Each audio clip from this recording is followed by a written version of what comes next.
ಯಶಸ್ವಿಯಾಗಿ ಸಂಪನ್ನಗೊಂಡ ಫುಟ್ಬಾಲ್ ಪಂದ್ಯಾವಳಿ. ದಾಂಡೇಲಿ ನಗರದಲ್ಲಿ ದಾಂಡೇಲಿ ಫುಟ್ಬಾಲ್ ಕ್ಲಬ್ ವತಿಯಿಂದ ನಡೆದ ದಾಂಡೇಲಿ ಫುಟ್ಬಾಲ್ ಟೂರ್ನಮೆಂಟ್ ಸೀಸನ್ 1ರ ಪಂದ್ಯಾವಳಿ ಭಾನುವಾರ ಐಪಿಎಂ ಮೈದಾನದಲ್ಲಿ ನಡೆಯಿತು. ಭಾನುವಾರ ನಡೆದ ಫೈನಲ್ ಪಂದ್ಯವನ್ನು ನಗರದ ಶಿಕ್ಷಕಿ ಉಜ್ವಲಾ ಸದಲಗಿ ಚಾಲನೆ ನೀಡಿದರು.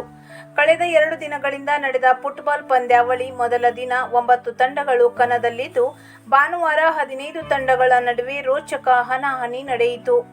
ಅಂತಿಮವಾಗಿ ಬೆಂಗಳೂರಿನ ರಾವ್ ಎಫ್ಸಿ ತಂಡ ಹಾಗೂ ದಾಂಡೇಲಿ ಫುಟ್ಬಾಲ್ ತಂಡದ ನಡುವೆ ಫೈನಲ್ ಪಂದ್ಯವನ್ನು ದಾಂಡೇಲಿ ಫುಟ್ಬಾಲ್ ತಂಡ ಕಪ್ ಮುಡಿಗೇರಿಸಿಕೊಂಡಿತು. ನೋಡುಗರಿಗೆ ರೋಮಾಂಚನ ಅನುಭವ ನೀಡಿದ ಪಂದ್ಯದಲ್ಲಿ ಬಹುಮಾನ ವಿತರಣೆ ಕಾರ್ಯಕ್ರಮಕ್ಕೆ ಮಳೆ ಜೊತೆಯಾಯಿತು. 5A ಸೈಡ್ 5+2 ರೀಡಿಂಗ್ 15 ನಿಮಿಷಗಳ ಸಮಯದ ಪಂದ್ಯ ಇದಾಗಿದೆ. ಹುಬ್ಬಳ್ಳಿ, ಬೆಂಗಳೂರು, ಬೆಳಗಾವಿ, ರಾಮನಗರ, ದಾಂಡೇಲಿ ಹಾಗೂ ಜಿಲ್ಲೆಯ ಇತರೆ ಭಾಗಗಳಿಂದ ತಂಡಗಳು ಭಾಗವಹಿಸಿದವು. ಮೊದಲ ಬಹುಮಾನ 35,500 ರೂಪಾಯಿ ಹಾಗೂ ಶಾಶ್ವತ ಫಲಕವನ್ನು ದಾಂಡೇಲಿಯ ಫುಟ್ಬಾಲ್ ತಂಡ ತನ್ನದಾಗಿಸಿಕೊಂಡಿತು.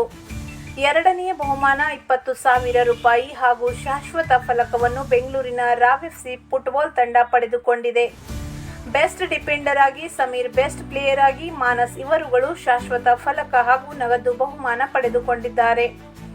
ಪಂದ್ಯದ ಆಯೋಜಕರಾಗಿ ಮಾನಸ್ ತಲ್ಪಾಟಿ, ರಿಚರ್ಡ್ ಫರ್ನಾಂಡಿಸ್, ಅಮೋಸ್, RM ಇತರರು ಪಂದ್ಯದ ಯಶಸ್ವಿಗೆ ಸಹಕರಿಸಿದರು.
ಇದು ಖಾಲಿ ಡಿಜಿಟಲ್ ವಾಹಿನಿ, ಸತ್ಯ ಮತ್ತು ಸ್ಪಷ್ಟ ಸುದ್ದಿ.